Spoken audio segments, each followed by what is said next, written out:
Our first guest today, I just love his book. It's called Purpose and a Paycheck. Who doesn't want to have purpose in life? Who? And get paid for it. There's a great song that the late Bobby Darin used to sing at the end of his shows. And it was, to even think I get paid for this. It's just a brilliant song. It's true, we all want to be compensated, but we also want to have a purpose in life, and that's what Chris Farrell has done in his new book, Finding Meaning, Money, and Happiness. But wait, in the second half of life. Brilliantly done, Chris. Welcome to the program. Thank you very much, and thank you for having me. So, roughly 10,000 of us baby boomers will celebrate their 65th birthday every single day from now until 2030. That's right. Isn't it amazing? That's just amazing. An amazing number. Yeah, it really is.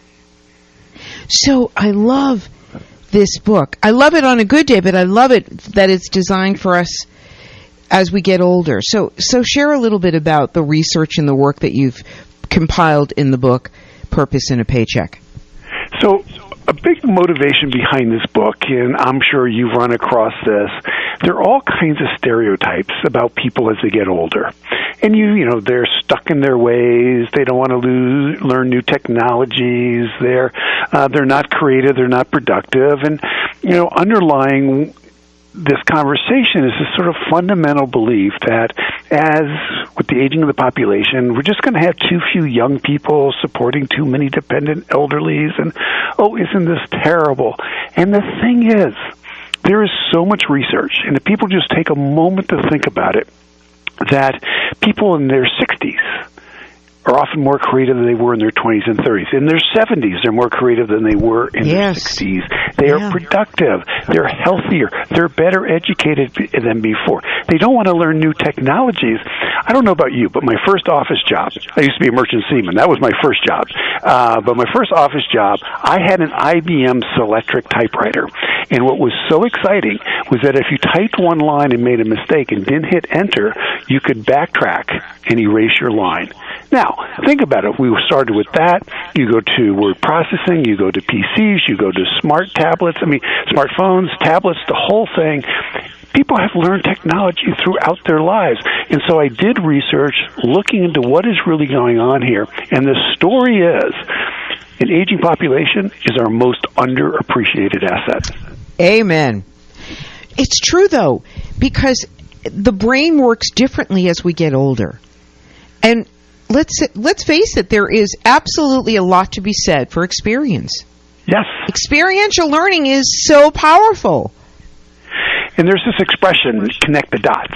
Well, that's really what you do with experience. You're drawing on shards of memory and shards of knowledge and your skill to solve a problem, and that's what so many people want people to be doing in their organization. So if an aging population, an aging workforce is going to be creative, it's going to be innovative, then what we want to be doing is rather than thinking about how to push these people out of organizations and use the word retire, which the French derivation of that word is to be isolated. We want to retain these people.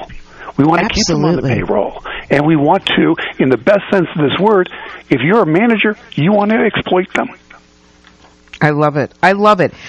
You and I both know how many Uber drivers, Lyft drivers, seriously, do you see that are doing this as a side gig?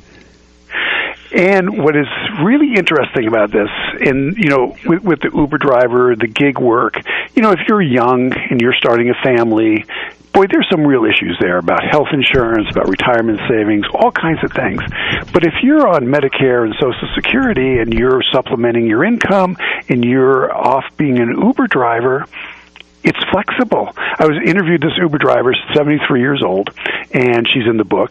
And she'd been an entrepreneur all her life, and then she worked at a senior center for a while, but it had a regular schedule, and she didn't want the regular schedule. So what she does, she gets up in the morning, walks her dog, she's watching a little TV, then goes, what am I doing watching TV? So she turns on her smartphone, and then she works, but she doesn't work at night, and she doesn't work the weekends.